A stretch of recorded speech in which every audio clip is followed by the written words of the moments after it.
তো বন্ধুরা, আজ আমি নিয়ে চলে এসেছি ইউপি আর বিহারের ভীষণ জনপ্রিয় একটা খাবার, যার নাম ফারা।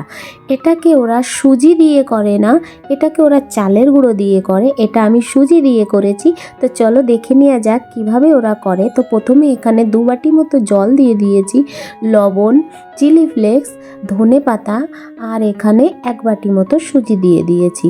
এরপর এটা যেমন চালের গুঁড়ো গরম জল দিয়ে ডো করতে হয়, এটা আমি সুজিটাকেও তেমনি করে নিয়েছি। এবার আটা যেরকম মাখতে হয় ওরকম মেখে ডো করে ঢেকে রেখে দেবো 15 মিনিট পর্যন্ত। এরপর ডাল নিয়ে নিয়েছি, ডালের মধ্যে পড়বে বিউলির ডাল, চানা আর মুসুরির ডাল।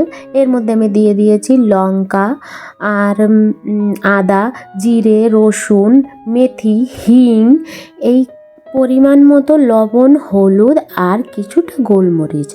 এটাকে একদম মিহি করা যাবে না, কিছুটা মোটা মোটা রাখতে হবে, তবেই খেতে স্বাদ আসবে। তো দেখো আমি বেটারটা এইভাবে তৈরি করে নিয়েছি। এরপরে আমি ধনে পাতা দিয়ে মেখে দিয়েছি।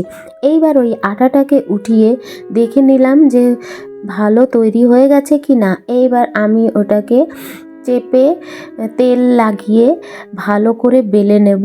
তোমরা চাইলে মোটা করেও বেলতে পারো আর পাতলা করেও বেলতে পারো। এখানে আমি না মোটা করেছি না পাতলা করেছি, আমার যতটুক দরকার মনে হয়েছে আমি ততটুক করেছি। এইবার একটা তোমরা গ্লাস দিয়ে কিংবা বাটি দিয়ে এরকম গোল চাকলি মতো করে নিয়ে তার মধ্যে আমি এই ব্যাটারটা ফিল আপ করে দেব। ফিল আপ করার পর এইদিকে দেখো আমি স্টিমের জন্য জল বসিয়ে দিয়েছি, এদিকে এটাও রেডি হয়ে গেছে।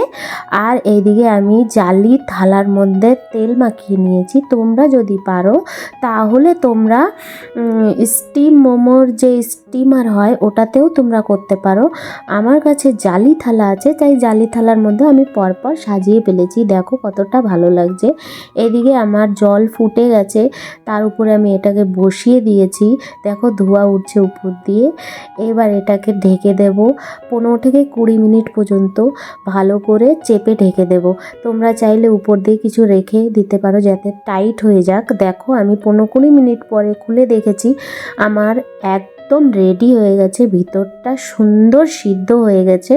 তো চলো একটা দেখে উঠিয়ে নিই, দেখে হয়েছে একদম সুন্দর দেখতেও লাগছে।